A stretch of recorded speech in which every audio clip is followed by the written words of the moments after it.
Okay, so we'll start off. Welcome, everyone. We are so excited to kick off this part of the Tech Tribe Community Program. This is our first live Tech Tribe Community Youth event, and we are super excited to have you all here. Today, we are so blessed and so lucky to have Max Mirror as our first speaker. He is doing a masterclass for us today on cultivating an entrepreneurial mindset. We would really like these sessions to be full of interaction and energy, so please feel free to ask any questions and involve yourself as much as possible. If you think of anything while Max is speaking, anything that resonates with you, please do drop that in the chat. We are all young people here, so keep it as young and lively as possible. So just a little bit about our incredible presenter, Max. He is the host of a show, an online show called Entrepreneurship, where he experiments and builds tiny startups every week to give students a more realistic understanding of how entrepreneurship functions.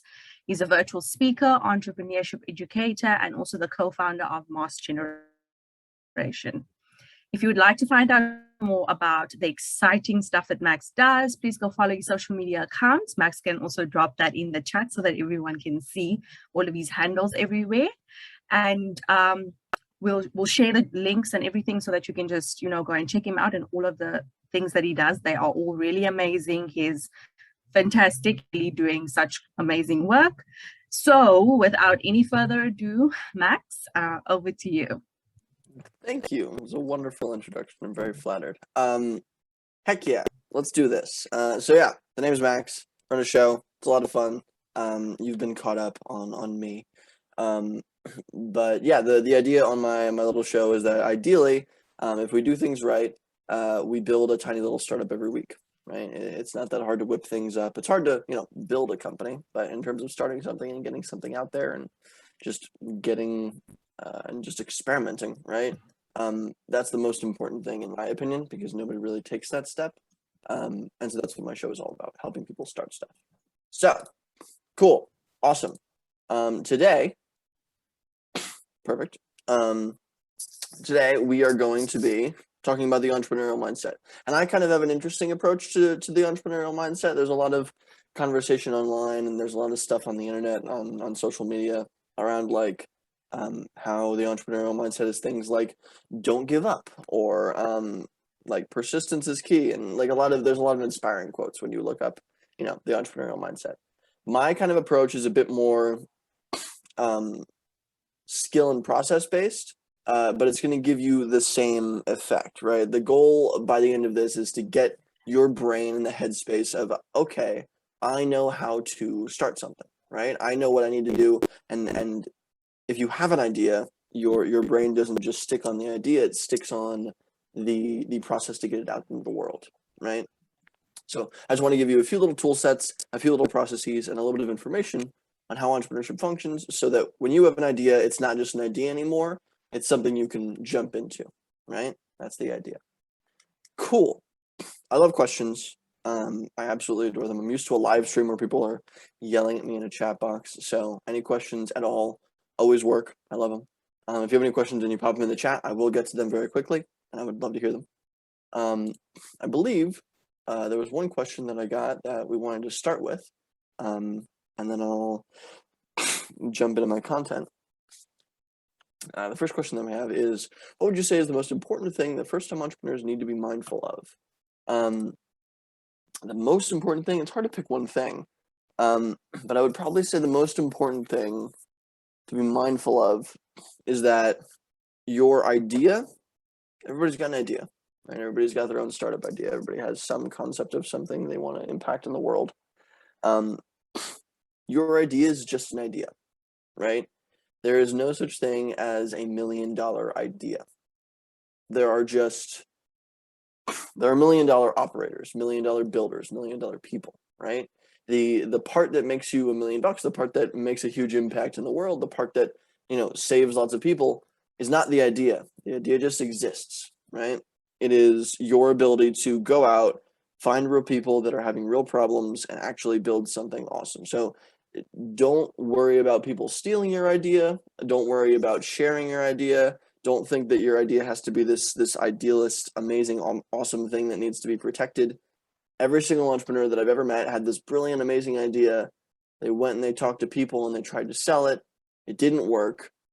And then they tried it 2 or 3 more times in different ways until they found the actual idea that worked, right?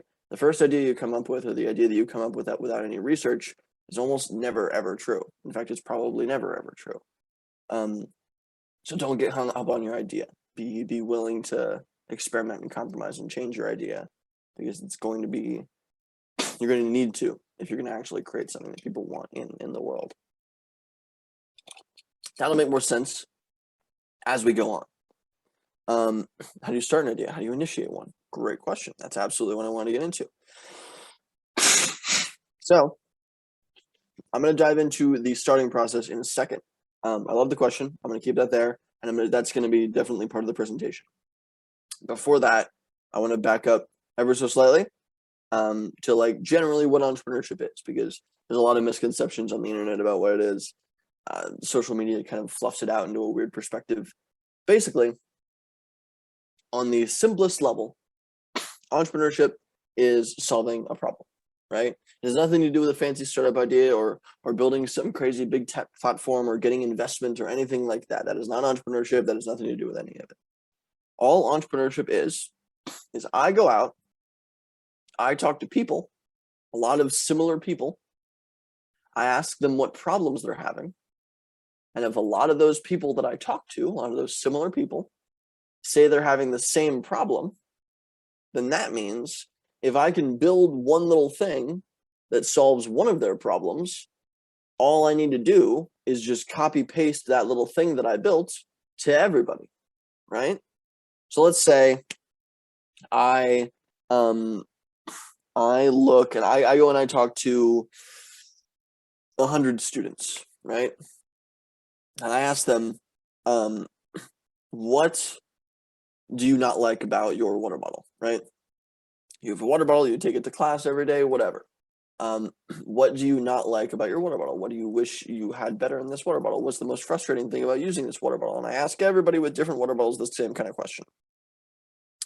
And like 80 of them out of the 100 get back to me and they say, well, it doesn't keep my water cold enough, right? And all the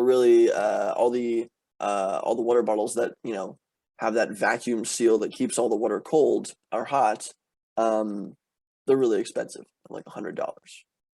So I think, okay, that sounds like a gap, right? It sounds like there's a very specific, weird little problem that everybody is having. And the problem being, they want a water bottle that keeps their drink at a certain temperature. But all the ones that do that on the market are extremely expensive. So let's go and look into it and see if they're overpriced and see if we can build a cheaper version of the temperature sealing water bottle, right? Very simple, very niche, very specific little problem, right? But that's how it works, right? And then once we build that water bottle, we can just copy paste that and get that manufactured for everybody, right? But that's the point. The point is a lot of people are having one problem, right? Not slightly different problems, one equal problem. Everybody's having the same problem, and we need to solve that once, right? That's the goal. But it's about solving problems. Nobody's going to buy your thing unless it's a huge, huge problem in their life. Nobody's going to spend money unless it fixes something big and painful and annoying in their world, right? So it starts with problems. Even if you're coming up with startup ideas, you need to start with a problem. What problem are you solving in the world, right? There's so many people build things or have startup ideas that they just think are cool, and cool doesn't get you anywhere, unfortunately. So we're going after problems. That's the first basis, right? That's awesome. Then how do you start something, right? I will get into a little bit of how to find those problems too, if anybody wants me to, but how do you start something is the next bit. Generally, how I start something, and we can totally, if people have any questions about this, I'll share my screen and I'll walk through the process. But the general process is, first you build a website like that. This is my kind of process. I like doing this way. If you have an idea and you think it solves a problem in the world, the first thing you should always do is you go and talk to potential customers and ask what their problems are and see if it lines up with your startup idea. We'll get into that a little bit later. We'll get into the customer discovery and like, we'll get into the process of finding those problems and interviewing people a little bit later if people want to, because it gets a little bit boring, but it is really important. First thing you should do, go out, interview people, right? Learn their problems. But the second thing to do to actually start is, usually in my book, build a website. Build something very, very simple. And I'll give you a couple of tools to do that in a moment. What tool set or strategies can you share in building an agile startup that is resilient and adaptable to changing times and events, e.g. pandemics? Great question. I like that a lot. Perfect. I like it. Okay. So I think I'm going to get to that after we get to the point where we've started. So we're going to start the thing first, and then we're going to get into the process of making sure it stays, right? Because those are two totally different things. But I feel like the staying comes later after the starting. So I'll do starting first, and then we'll get into resilience. But I like the question. That's awesome. So generally how I start, you go talk to somebody, you make a website, and then what do you do? My little bit, I don't want you to build anything online. I don't want you to spend money. I don't want you to spend time. I just want you to go and test your idea first. And so I have a little process for doing that as well. So when you build that little website, right, you're going to make your startup look real. Let's say I have this water bottle idea, right? I'm going to Photoshop a couple of little water bottles on an image. I'm going to paste it on a website. I'm going to make that look real. This is actually a very common strategy when you see movie trailers, when you see video game trailers, when you see beta signups, right? Or the product is currently in beta on certain websites. When you see any of that, they're usually tests just like this. The actual product hasn't been built, the movie, the video game, the product. So you're going to build a little website. You're going to make your idea look real. In this case, it's the water bottle. Photoshop an image, make it look legit, add a title, add a price, add a buy now button, make it all look like it's an actual website on the internet, right? Where people can go and buy this water bottle. Then, once it all looks real and people take it seriously, on that buy now button, you're not going to actually sell anything. You don't have a product to sell yet, which is fine.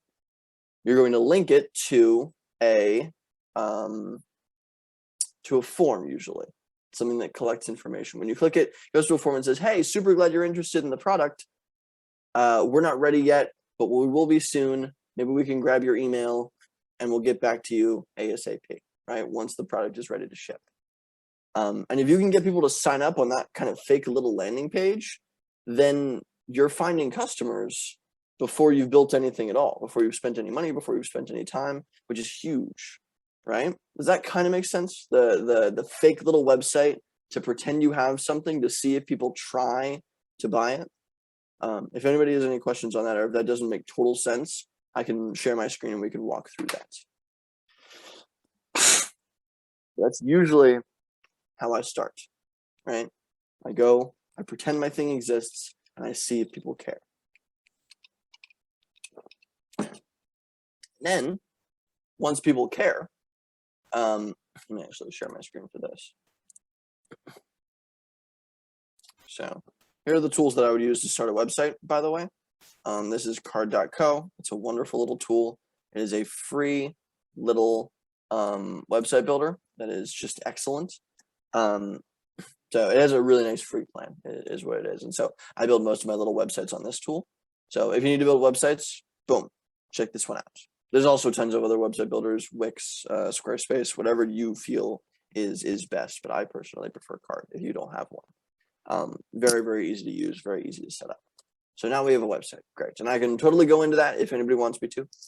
But I'm trying to keep on the larger side for this presentation because I don't want to go over. Yeah, I love how simple Card is. Card is great. Oh my gosh, it's amazing. And then so that's great. And then maybe go to something like Jotform, right? Jotform is really cool if you want to collect information, right? So maybe we have that little buy now button. I think I have an example. What is it? It's moomilk.card.co. This is a little landing page that I built for milk, right? For flavored milk. It was a silly idea, right? And a few students had it and I liked it. And then I have a pre-order button down below. It says $4 for a 20-ounce bottle, right? You click on it and it goes to a type form, which has moved, right? I changed the type of address. I was moving my forms around, but it goes to a form. But it looks like a legit website, right? It looks like a very simple but actual website. Here's the thing. Here's the ingredients. You click the button, pre-order, and you go, right? That's it.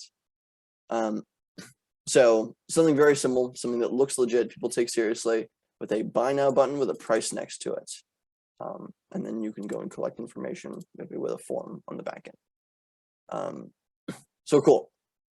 I hope that little process makes sense.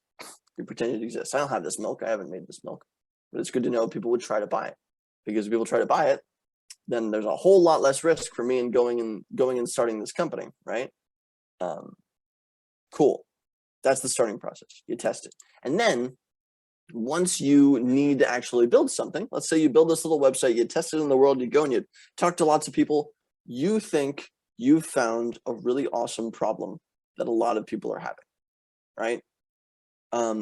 What is the process to actually build that, right? Well, one of the biggest things that a lot of people have ideas for is apps, how to build apps and maybe even just a website, right? And we know how to build websites. We can use something like Card. We can totally use that. But if you want to build apps or anything a little bit crazier, like a technology product, I would suggest going with Adalo, right? Adalo is like, if you've ever used a little website builder, just how Card is super, super simple. Adalo is a similar level of simple. It takes a bit longer to get used to. It's a little bit more complicated, but it actually lets you build mobile and web apps without programming or any previous skill, right? It takes a bit to learn. So there's tutorials right here. So you could probably learn it in about a week of fiddling around, but without any prior skill set, you can just build apps and technology products and SaaS services and all sorts of crazy tech. So I love no-code tools like this. And I have a huge list of like 500 different no-code tools. If anybody has any questions on how to specifically build something without programming, a specific idea, I can totally give you some tools. But Adalo is a really great start if you want to build something technology-wise online, right? I would also look at Xometry. If you have something physical in mind, right, like a physical product, I would look at Xometry. You can actually design little physical things online and have them 3D printed or CNC milled or injection molded or whatever, and you can have them shipped to you, and it's super awesome. So if you have a physical product idea, maybe you can start to experiment and prototype with this. Both are very loose tools, but these are usually the kinds of things that I use to start little ideas, right? All right, now let's get to some questions. So hopefully that is roughly a good answer for how to start and like create something, right? These tools are good for building the actual product, but before that, you want to test it with a little website. It's always good to have a website. I think people take you a whole lot more seriously. What would you say is the most important thing that first-time entrepreneurs need to be mindful of? It's still always that your idea doesn't matter. Your idea only matters once it is heavily informed by interviews and questions and conversations with real potential customers, right? You need to go and you need to talk to people that are having problems, and you need to talk to so many of them that you start to hear a lot of the same problems over and over again. And once you really, like, in your head know exactly how that problem functions, how everybody's dealing with the same problem and exactly how it works, then your idea is really important. Then your idea is really valuable. But unless you've done that research in those conversations, you can never assume ever, no matter how smart and awesome you are, that you know exactly what the problem is that people are having, right? So most important thing you need to be mindful of is that your idea is just an idea. It's going to change. It's always going to be different. By the end of it, you're going to have to move it and shape it and fix it and morph it to the needs of the customer. Because none of us know the needs of the customer until we actually go and talk to them, right? So don't worry too much about your idea. Just go and start talking to people. I hope that makes sense. That's a great question. Would you ask customers in that first form what part of the product they are interested in? Yes, Craig, great question. You caught on quick. So that's a great question to ask. Usually I just ask something like, what's your email so I can get in touch with you? That's the most important thing. You just need to get in touch with them after, like later once you've built the product, right? Craig is talking about this process. So in here, this form that I might have would just be like, we would start with, what's your email so we can get in touch with you? And then there are a few other things that you could ask if you really wanted to. And that is a great, and Craig nailed one of them on the head, which is, what part of the product are they interested in, right? So in this case, if it's just, flavored milk, I would ask, what flavor are you specifically interested in, right? If I was building a skateboard, I would ask, what part of the skateboard are you especially excited about, so we can optimize for that. If it was the water bottle that we were talking about, I would say, what are you most excited about? The price, or the, how long it keeps your drink cold or hot. You would ask what features of the product they are most excited about or most interested in, right? Because then we can understand a little bit more about what they're looking for, right? If I make a website and I do this and the only flavor that anybody is ever interested in is cinnamon, then heck, making mint and peanut, right? Let's just make cinnamon. It's fine, right? But we can test that with this. And it's a really, really good question, Craig. Yes, you definitely want to ask that. If you feel comfortable and if you feel like it would be valuable for you, you should absolutely ask that in the little form that you create, maybe with JotForm or with something else. There was that other question. What toolset or strategies can you share in building an agile startup that is resilient and adaptable to changing times and events? Great question.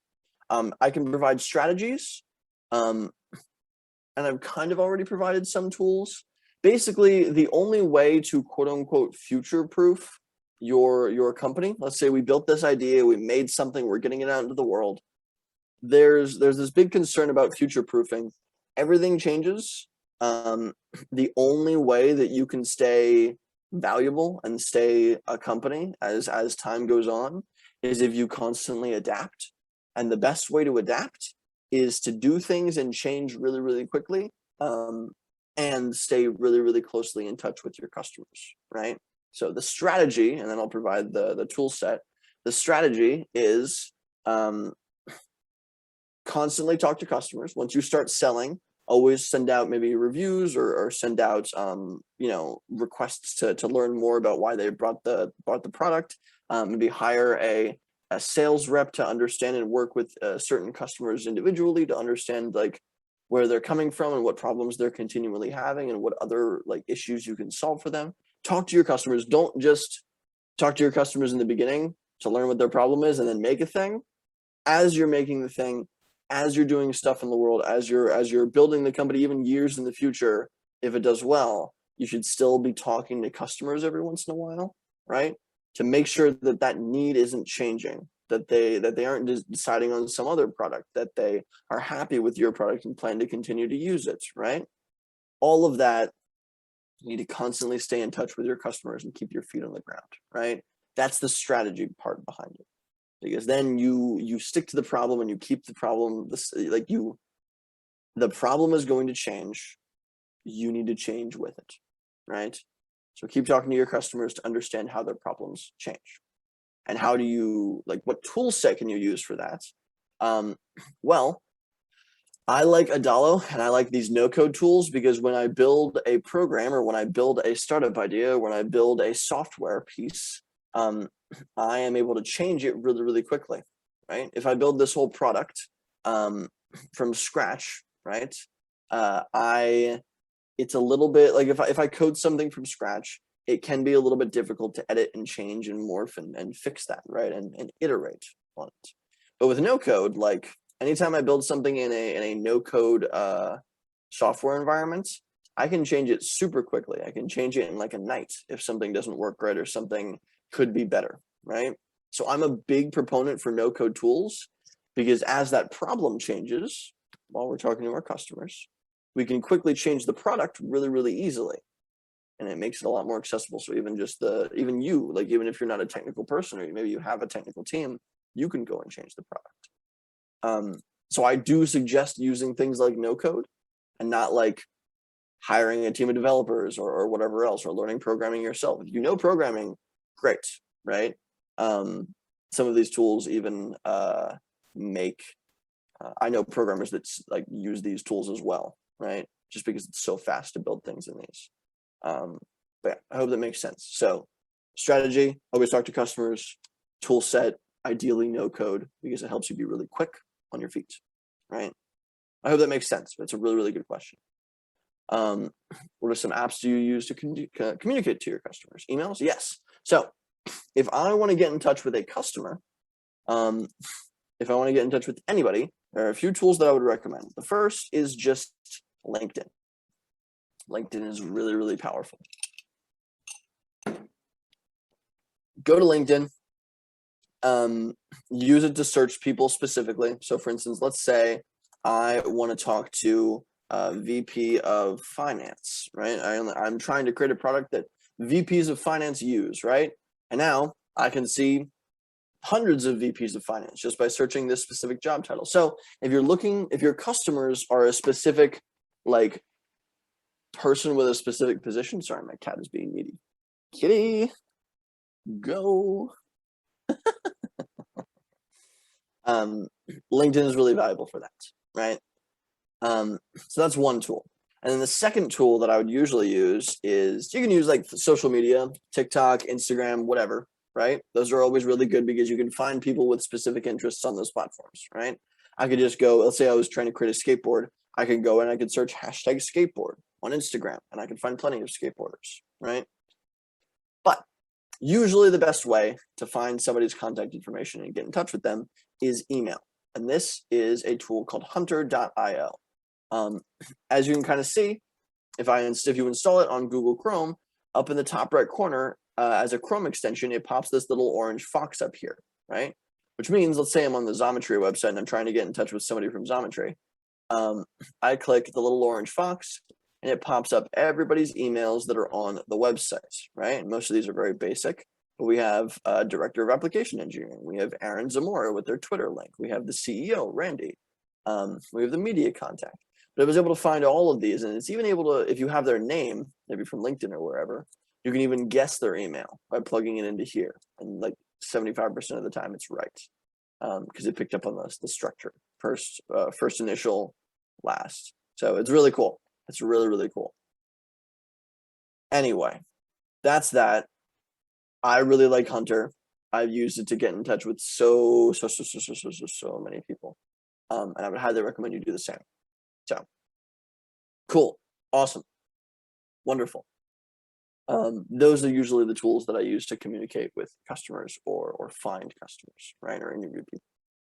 Christopher asked, what is the most effective way of maintaining communication with customers? Probably as you're sending out emails, it depends on your product. And that's a really kind of hand-wavy answer.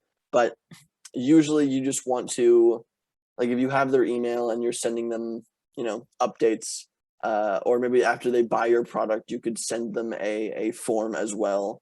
Or maybe like a customer service line or something along those lines, right?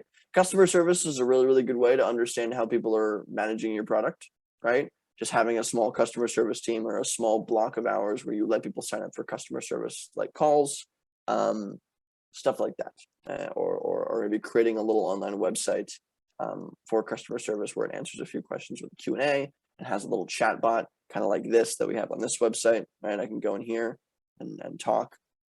Those are good ways, but usually it's just if somebody buys something, shooting them an email in a month and being like, hey, would you be down for a brief 20-minute interview on how things have been going with our product, right? Just reaching out directly on a small scale is also a pretty good idea. Lana says, what apps do you allow you to create mailing lists to keep in contact with potential customers? Great question. I usually go with MailChimp, just because it's a free little platform. It's simple, it scales nicely, and I really like it. It's a little newsletter tool, and you can just send out blast emails like you can with a lot of other email tools very effectively. It's nice. I really, really like MailChimp. So after starting on no-code platforms and your product matures and scales, can you then hand that over to developers easily?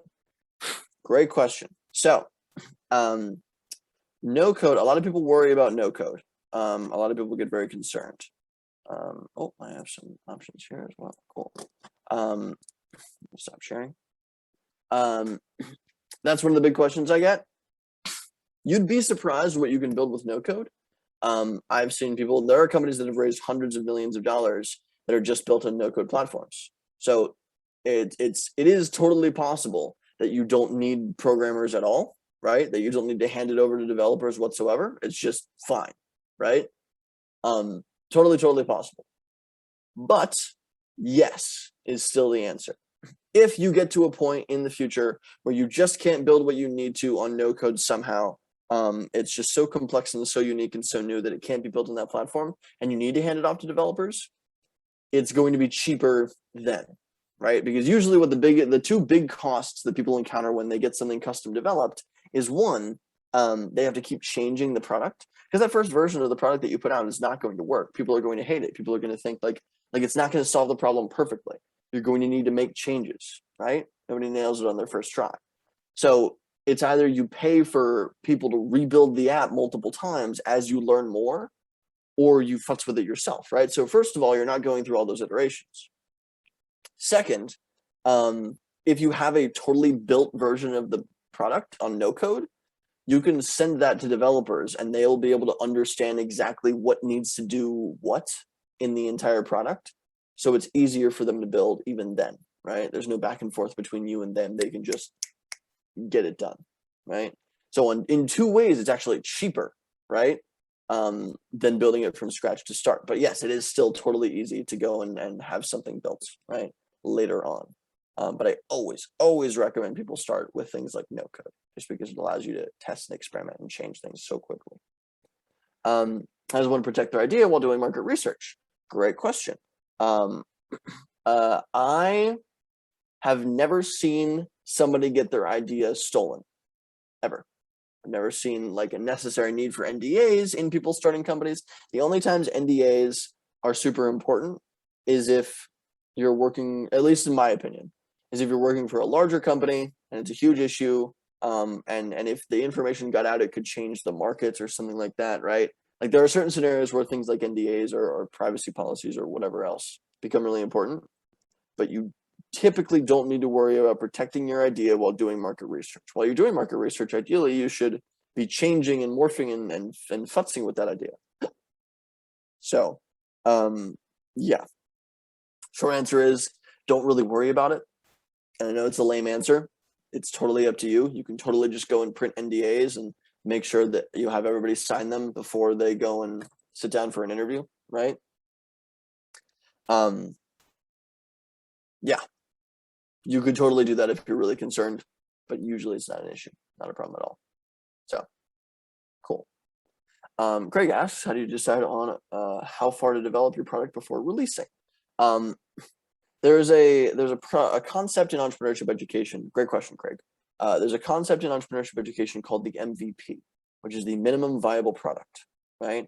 Which means the thing that barely freaking works, right? That should be the first thing that you release. The first thing you release should be something that barely works, like it just does the absolute minimum that you think solves the problem. It should not have any frills, any excitement. It could be as well designed as you can put the effort in to do, but it doesn't need to be perfect. It should not be perfect by any means. Nothing that I've ever released, even after multiple iterations, has been perfect. So just the second you get it to a point where you're like, okay, this does the job, then you should probably put that out. And that's a very hand wavy thing. Again, it totally depends on your product, but like you're never going to get to a point where you're like, this is perfect. Let's get this out there. I'm completely 100% happy with this. Just get to the point where you're like 75% happy with it. And you think it solves the problem for the customer on a very basic level, right? Like for instance, a group of students came to me recently. I was giving a presentation, and a group of students came to me, and they had this idea for a little software tool that would go and look at their classes online. They were all going to online colleges, and it would look at their classes online, their syllabus, and you would copy paste the syllabus into this piece of software, and it would automatically download and like learn and read everything and put it into your calendar for you, right? So you didn't have to go and manually put every little bit of your syllabus into your calendar. That's what their product was, right? And that's all it did. And that's a little bit complicated to design. Like it's like a piece of like AI that like reads text on a page and like puts it in, creates calendar invites. That's tough, right? But I suggested that they just create a website that pretends it looks like it, it pretends it does that thing. And it says, like, send your syllabus here, like upload your syllabus here. And in 24 hours, our technology will give you a calendar, right? And I said on the back end, they shouldn't design anything. They should just have that upload, that file upload, shoot them an email, right? And then it goes to them. They manually create a calendar without any technology, without anything, and then they send that back. And to the customer, they sent the thing in 24 hours, they got it back, and it says it was a program. It says it was a cool piece of technology. So what do they know? They think it's a cool piece of technology, right? It's a great way to test what's going on, and it's a great way to test if people will pay for that or if it's valuable. That is like an MVP. There's no technology, but it still solves the problem, right? It does the same thing, but it's just you in the background. That's kind of called the Wizard of Oz style of startup stuff. It gets a little creative. So that's one idea. That's one example. You should just build something that barely works and then get it out into the world, right? Cool. Great questions, everybody. This is really, really cool. Awesome. Wonderful. I think that's more or less all the time we have, because I know we wanted to go over, I think, we wanted to go over a few little things at the end. There were a little bit of finishing up things. And then I also want to drop some links for my social media channels in case you want to reach out to me or you have questions in the future. Are there any other questions before we end? But this has been really wonderful. And hopefully that is a decent kind of overview of how to kind of do things, right? You can build stuff without programming. You should build stuff without programming. The best way to like develop a great idea is to go and talk to real customers. You should test it in the market by pretending and faking it on a website. And then if you get validation, if people want what you're selling, you should go and build it as simply as possible with no-code tools or little online manufacturing platforms. Get it out into the world and see if you can start making money as soon as possible, right? At which point could you tell a business is unsuccessful and stop putting in work? Great question. Usually I put in like a few months of work, and I talk to a series of customers. Usually I try to get a product out there, right? So if you go and interview a ton of people and you find a problem and then you make a little product, or you make a little website, and absolutely nobody is interested whatsoever, even though you've tried multiple times and multiple different marketing strategies, and you have a product that they can test and experiment with, and you're putting stuff in front of customers and they just don't care, then you should either stop or pivot, right? There's never a point where you should always stop. You could always just change what you're doing, right? Like if I build a thing and nobody wants it, I go and ask them why they wouldn't want this thing, and they tell me, and like, oh, it's too expensive. And okay, well then I'll make a cheaper version, right? And then I go and I give that to people, and they're like, okay, would you buy this? And they're like, no, it's red instead of blue. Okay, then I make a blue one. And then I go back to the market and they're like, okay, yeah, I would buy this, right? Like there's always more that you can do to change the product to get to the point where people will like it, right? So there's never really a point where you should always stop and just shut the whole thing down, right?